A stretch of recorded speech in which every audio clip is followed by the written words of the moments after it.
Troisième et dernière partie de Frontal, votre rendez-vous politique dont le numéro de ce jour est consacré au Gabon. Au Gabon où vient de s'achever le procès des Bongo avec 8 condamnations et 2 acquittés. La question qui va nous préoccuper et mobiliser dans cette troisième partie, c'est comment on fait pour que le drame, puisque ce qu'on vient de découvrir, c'est une véritable dramaturgie politico-judiciaire. Comment on fait pour que ça ne se reproduise plus?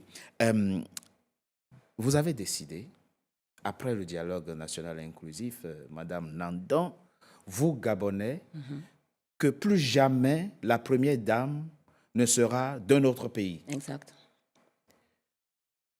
Si Sylvia Bongo avait peut-être été gabonaise, le drame n'aurait peut-être pas pris cette ampleur. C'est pour ça qu'à titre pédagogique, vous voulez que désormais, celui qui veut être président de la République au Gabon doit épouser une fille du pays. Est-ce que ça change? Ça peut aider à changer quelque chose? Est-ce que c'est un garde-fou véritable? Personnellement, je ne pense pas que le problème se pose en termes d'étrangers ou pas étrangers, parce qu'on a eu une présidente, Edith Lissou-Bongo, Oui, qui a fait beaucoup de bonnes choses. Qui avait a fait beaucoup de bonnes choses. Donc, je ne pense pas que ce soit ça. Je crois que c'est plus une question de cœur. Le type de cœur des personnes qui sont à la tête de nos États. Ça n'a rien à voir. La preuve, c'est que lorsqu'on parle de cette chaîne de responsabilité, ce sont des Gabonais pur sang. Ce sont des Gabonais 100% qui ont été ceux qui ont signé tous ces décaissements. Ce ne sont pas des étrangers qui étaient en bout de chaîne à différents niveaux de ces décisions. Donc, le problème ne se règle pas ainsi. Je crois qu'il faut une véritable moralisation de la vie politique. Il faut vraiment une véritable conscientisation. Il faut mettre à la tête de nos États des personnes qui aiment leur peuple, parce qu'il s'agit de ça. Parce que quelqu'un qui aime son peuple ne peut pas accepter, je dis bien ne peut pas accepter d'avoir autant d'argent à son profit dans des comptes en banque.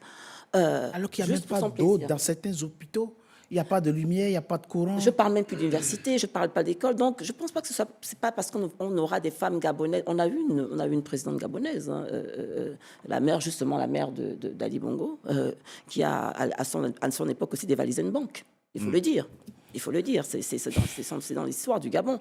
Donc, je crois qu'il faut vraiment éduquer nos... On peut détruire son propre pays, vous voulez dire. Bien sûr. Ce n'est pas une question de nationalité. Non, absolument. C'est une question de patriotisme. C'est une question de patriotisme, accentuer un véritable amour pour son pays et surtout une véritable vision pour son pays. Mais comment ce qui ressort aussi beaucoup de toute cette situation, c'est-à-dire qu'avant le coup de la libération, c'est que la société gabonaise est quand même assez fracturée. Et quand on voit tout ce qui se passe, la montée de la xénophobie, qu'on voit tout ça, il y a beaucoup l'instrumentalisation du politique aussi, de l'ethnisation et tout ça. Et je pense qu'effectivement, les femmes et les hommes d'église que vous êtes, et puis les hommes politiques, ont aussi beaucoup de travail à faire là-dessus pour réconcilier la société gabonaise. Oui.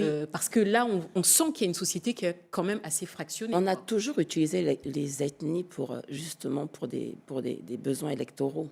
Ça a toujours fonctionné comme ça. Et je ne pense pas que c'est sans pédagogie, sans un véritable travail de conscientisation, d'unification du peuple gabonais pour former une nation. Parce que la réalité, c'est que le Gabon n'est pas encore une nation. S'il n'y a pas ce véritable... Ça, c'est très important. Oui. Parce que ça se voit. Ça se voit. Tout ça, il n'y a pas de récit collectif. Il n'y a rien. Non. Mais ce n'est pas spécifiquement gabonais. Hein? Mais ça vaut pour... pratiquement tous les pays du continent. Malheureusement pour nous, justement, et tout ça, c'est à des fins politiques, justement, parce qu'on sait très bien qu'on vaut mieux diviser pour mieux régner. Donc tout ça, ça a toujours été, entretenu, justement, pour des besoins politiques. Donc oui, il y a un vrai travail de fond à faire, un vrai travail de conscientisation, un vrai travail d'éducation civique auprès de nos jeunes enfants, à faire comprendre que le Gabon n'est pas plusieurs ethnies, le Gabon est une nation. Une nation. Il y a 2 nœuds véritable dans cette problématique. Je crois que Mme Nandon vient d'évoquer. Le premier, c'est qu'on n'est pas une nation. Il n'y a pas une conscience citoyenne, il n'y a pas une conscience d'appartenance à une nation avec au-dessus le bien collectif. Vous savez, si quelqu'un prend le pouvoir, il occupe un poste de décision, il pense à lui, à sa famille, à son clan. Les autres Gabonais, ce n'est pas son problème. Comment on fait? Comment on transcende ça? Oui, mais Richard, c'est-à-dire qu'un peuple, en fait, une nation est générée par de grands hommes, en fait. La France n'a toujours pas été la France. Oui. Voilà, c'est-à-dire que la France est devenue une nation. Même le nom France, ça vient des Francs. Les Francs, c'est une petite tribu, hein, une petite Oui, tribu bien sûr. qui a donné son nom à toute la France, Bien la sûr. vérité. Donc, moi, ce que je pense, c'est que il faut des grands hommes, il faut une vision, comme l'a dit Madame Ndong. Il faut d'abord des hommes qui portent une vision et qui veulent d'abord générer le sentiment national, le sentiment citoyen. Mais ça passe par où? Ça passe par l'éducation, ça passe par l'école, ça passe par qu'est-ce qu'on transmet aux enfants qui vont à l'école. Est-ce qu'on met devant eux l'amour, l'attachement aux principes qui fondent le vivre ensemble, ou plutôt à leur tribus, à leur langue ou à leur origine? Parce que les langues, les tribus, les origines, en soi, c'est pas mauvais. Ça fait partie de la culture africaine. Mais le problème, c'est la manipulation de tout ça. C'est ça, l'instrumentalisation. Donc ça, ce sont des hommes qui se battent en politique au niveau des idées. Parce que ce qui fait on fait appel à l'ethnie en Afrique, pourquoi? Parce qu'il y a une carence d'idées. Exactement. Parce que les gens ne servent pas des idées, ils ne servent pas une vision. Donc, qu'est-ce qu'ils vont faire? Ils vont prendre ce qu'il y a de plus primo-sautière chez des gens, c'est-à-dire la tribu. Ça, Voilà. C'est ça. Ça, c'est la question liée. C'est pour ça que vous voyez que vous pouvez voir des Gabonais défendre malgré le fait qu'il y a des évidences en termes de vol, en termes de crimes. Oui, mais... Tout simplement parce que nous sommes de la même ethnie. Nous sommes de la même. Oui, mais on ça, s'identifie malheureusement. par rapport à l'ethnie. Parce que juste, Richard, s'il te plaît, parce que nous, souvent, on pense que l'éducation, parce que selon Emmanuel Kant, l'éducation est formée de deux piliers. Il y a l'instruction et la discipline. Alors, le problème que nous, on a en Afrique, c'est qu'on a beaucoup d'instruits. On a des gens qui ont des diplômes, beaucoup d'instruits. Mais le vrai problème que nous, on a, c'est la discipline. Voilà, c'est ça qui nous tue. C'est-à-dire que parce que l'éducation, ce n'est pas seulement les diplômes, ce n'est pas seulement l'instruction, c'est aussi la discipline. Or, la discipline, c'est ce qui t'apprend à respecter les règles. C'est-à-dire que quand tu sais que tu es nommé à un poste, il y a ce que tu dois faire et ce que tu ne dois pas faire, tu te disciplines à respecter ça. C'est ça qui participe aussi à l'éducation. Ce n'est pas seulement d'être instruit et d'avoir des diplômes. Donc, si tu as des diplômes et que tu n'es pas discipliné pour respecter ta fonction et les règles qui organisent ta fonction, ça veut dire que tu n'es pas complètement éduqué. Oui. Donc, le deuxième nœud qu'il faut percer rapidement dans cette émission, c'est qu'au fond, on est à la fin de l'illusion démocratique en réalité. Montesquieu nous a menti en réalité en pensant que un exécutif ou bien un législatif peut être indépendant d'un exécutif alors que c'est l'exécutif qui a le pouvoir de dissoudre le législatif.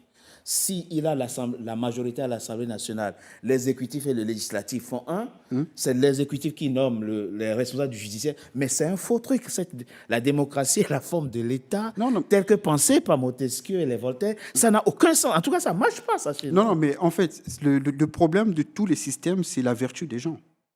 C'est-à-dire que ce que Montesquieu dit au fond, parce que dans la séparation de pouvoir, il y a la séparation stricte. Donc, vous avez le régime présidentiel, vous avez la séparation souple avec le régime parlementaire. Mais si les parlementaires font leur travail comme il faut et que le gouvernement fait son travail comme il doit le faire, le pays fonctionne.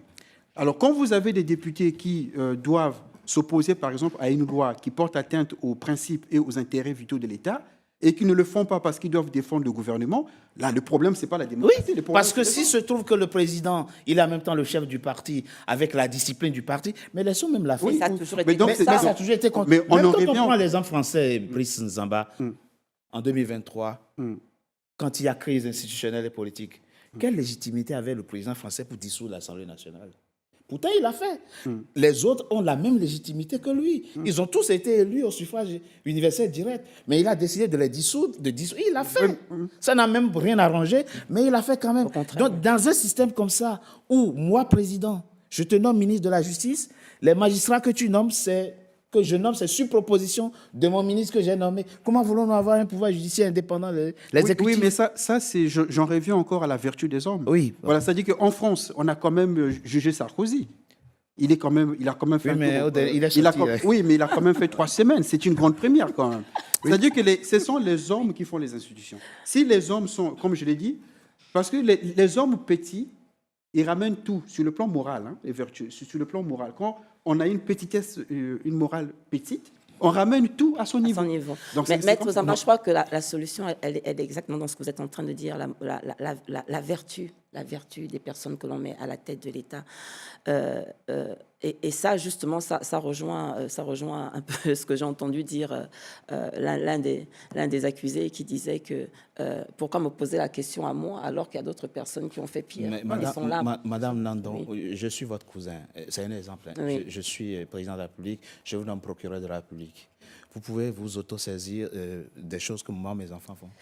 C'est à ça qu'on doit arriver. Si si je peux me permettre de répondre, parce qu'il faut répondre, Oui. parce qu'il faut répondre à ça. Si je peux me permettre de répondre. En fait, lorsqu'on parle de moralisation de la vie politique et lorsqu'on parle de bonne gouvernance, nous devons arriver au stade où on a assez de valeurs, assez d'éthique pour savoir dire non. C'est ça. Le problème, il est là. Il faut qu'on sache dire non. C'est pour cela que je dis, tant qu'on n'aura pas à la tête de nos États des gens qui ont plus à cœur le peuple, qui ont plus à cœur la nation, ils ne pourront pas dire non.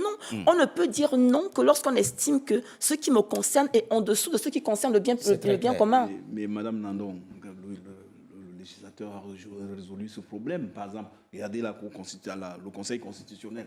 Ceux qui sont nommés là-bas sont libres, totalement libres, parce que leur mandat de 9 ans n'est pas renouvelable et on ne peut pas, j'allais dire, les démettre. Donc, vous voyez, quand on arrive à ce niveau, on est libre. Donc on peut, ça existe déjà, mais je crois que effectivement la solution est dans les pays francophones. Justement, c'est ce que j'allais dire. Oui, mais ce n'est pas parce que tu m'as nommé que je suis ton serf. Non, soyons. C'est une question de principe. Là, on est dans l'utopie. De manière empirique, on l'a vu sur le terrain avec les. J'entendais, j'ai lu, il y a un homme que je lis énormément, que j'écoute énormément, qu'on appelle Miles Monroe, qui disait ceci que. Et je crois même que Miles Monroe, et je pense même que, je crois que Nelson Mandela a repris certaines de ces expressions en disant que l'Afrique dans laquelle nous sommes en train de grandir n'a pas besoin de plus de lois. On ne peut pas remettre en question nos lois, nos constitutions. L'Afrique a besoin de leaders qui exécutent tout simplement ce qui est écrit. Et qui sanctionnent en cas de faute. Et justement, j'allais atterrir là-dessus. Lorsqu'on parle de bonne gouvernance, comment est-ce qu'on règle ça? La bonne gouvernance, c'est quoi? Lorsqu'il y a fraude, lorsqu'il y a vol, lorsqu'il y a crime, que ce soit financier ou humain, on sanctionne.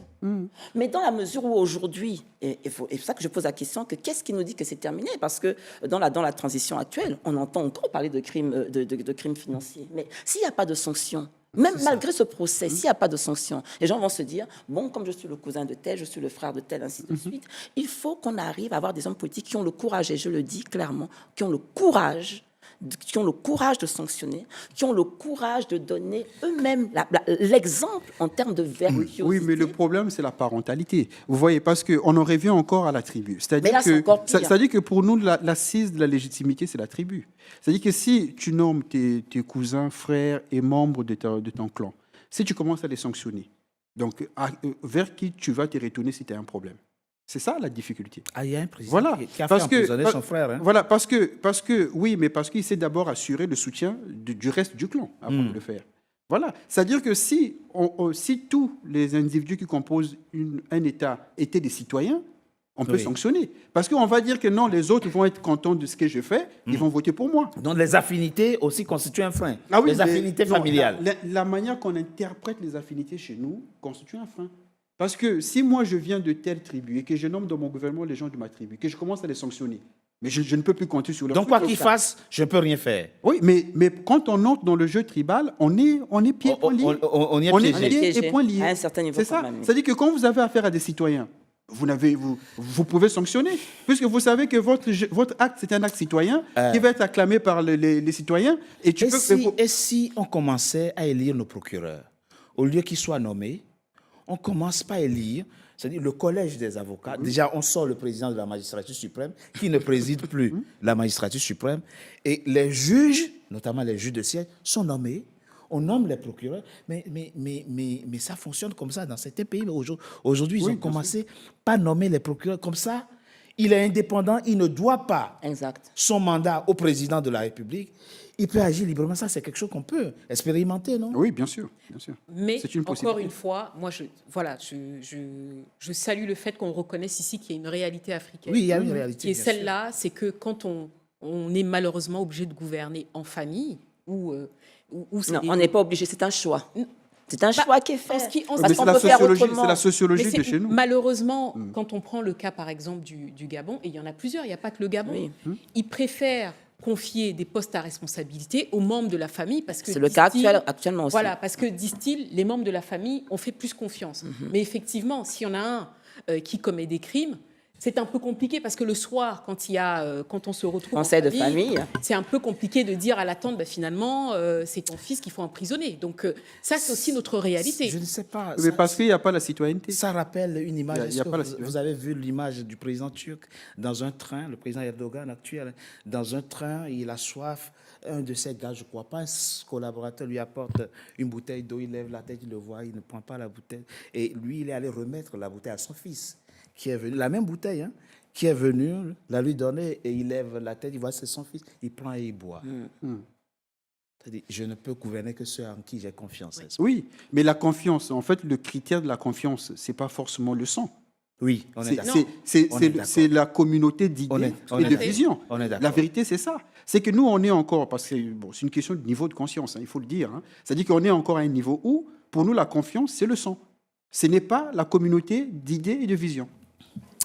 Nous l'avons dit, il faut commencer à rendre plus indépendantes les institutions vis-à-vis du pouvoir exécutif. Il faut transcender les liens claniques, ethniques et penser république. C'est possible? je crois que tout est possible. Pour peu qu'on ait de la volonté. Je pense qu'il faut... Il faut c'est pour ça déjà que- commencer. C'est pour ça que Il faut je parle. commencer. Oui, il faut commencer. Je parle parce qu'il y a des pays qui ont ça. Pourquoi pas nous?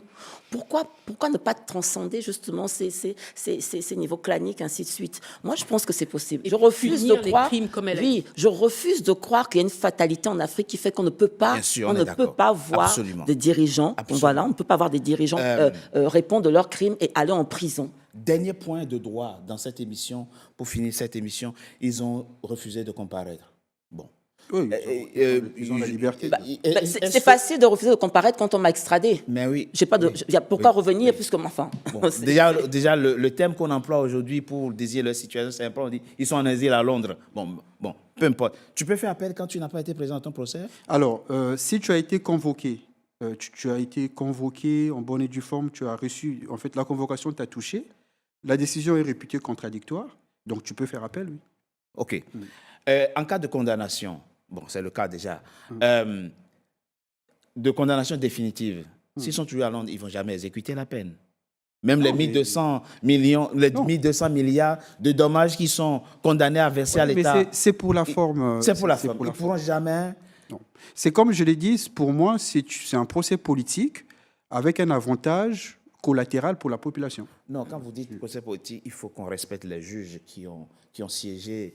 Parce que Oui, mais quand même non, c'est avec- eux, ils ont dit le droit. Hein. Oui, c'est pour ça que je dis qu'il y a un avantage collatéral. Oui. Ce qu'ils ont fait, c'est avantageux aux populations gabonaises, mais c'est un avantage collatéral.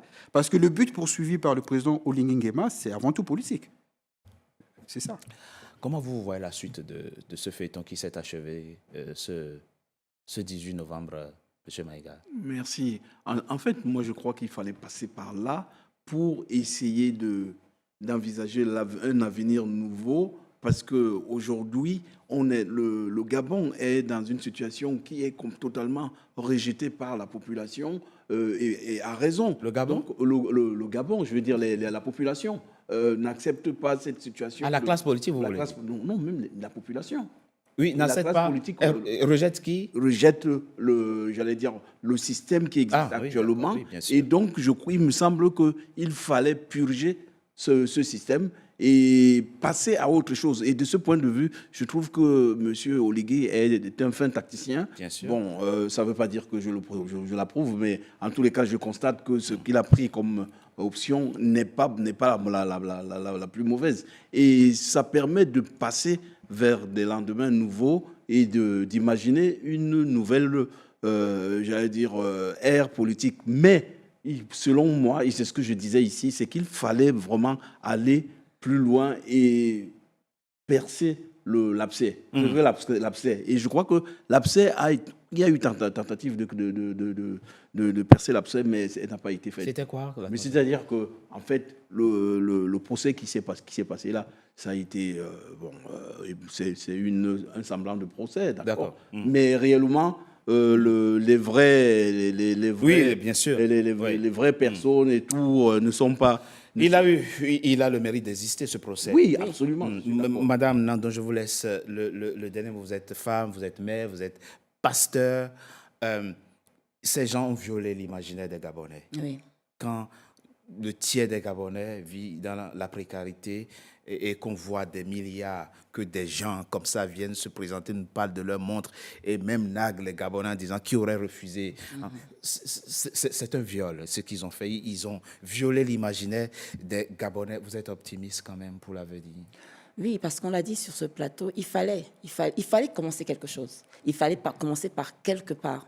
Et c'est pour ça que je dis que j'espère que le réquisitoire d'aujourd'hui n'est pas la fin. Au contraire, que ce procès soit un tremplin pour vraiment entendre toute la chaîne de responsabilité. Parce que si on s'arrête à ce niveau, pour moi, malheureusement, c'est la nature qui est ainsi, ce qui n'est pas puni a tendance à se reproduire. Donc, je prie, je crois vraiment que si on a enclenché ça, parce qu'on n'oublie pas aussi, on parlait de faire le procès de justice, réconciliation, vérité, tout ça n'a même pas encore été fait, parce qu'il y a plusieurs procès qui sont encore en suspens. Il y a le procès de 2016, il y a tellement de procès qui sont en suspens que si vraiment le président Brice Clotaire Oligui Nguema veut, comme le disait tout à l'heure, asseoir son autorité, je pense qu'il a tout intérêt à vraiment établir beaucoup plus de transparence dans ce qui a été dit dans ce procès, qu'on sache exactement où sont tout ce qui a été pris, comment est-ce que ça a été redistribué ou pas, surtout que les prochains crimes, tout ce qui a été dit, et les personnes qui ont été citées soient écoutées, et s'il faut qu'elles soient punies, Ça va donner, je le répète encore, ça va donner non seulement du baume au cœur, parce que les Gabonais sont meurtris de savoir qu'on n'a pas d'hôpitaux, on n'a pas d'école, alors que tout cet argent, tout cet argent aurait pu régler tous ces problèmes-là. Je ne parle même pas de tous ceux qui ont réussi à échapper depuis Akron-Bessie, ils sont tellement nombreux. Voilà. Donc oui, donc je pense que ce procès peut enclencher quelque chose de bon, à condition qu'on ait le courage de le poursuivre jusqu'au bout et d'entendre toutes les personnes concernées. C'est sur cette note d'espoir de la femme de Dieu que prend fin Frontal, votre rendez-vous politique, que je vous remercie d'avoir été nombreux à suivre, mesdames et messieurs. Restez fidèles à nos programmes. Je rappelle que nous sommes désormais sur le bouquet Canal+, Canal 573. Merci encore une fois d'avoir été nombreux à nous suivre. À très bientôt pour un nouveau numéro de Frontal. Merci à vous. NCA, désormais sur Free. Après son intégration au bouquet Canal+ Afrique, Canal 9 et Canal 573, NCA poursuit son développement et vient d'intégrer le célèbre bouquet Free TV, Canal 426. La chaîne panafricaine renforce ainsi son ancrage aussi bien en Afrique que hors d'Afrique.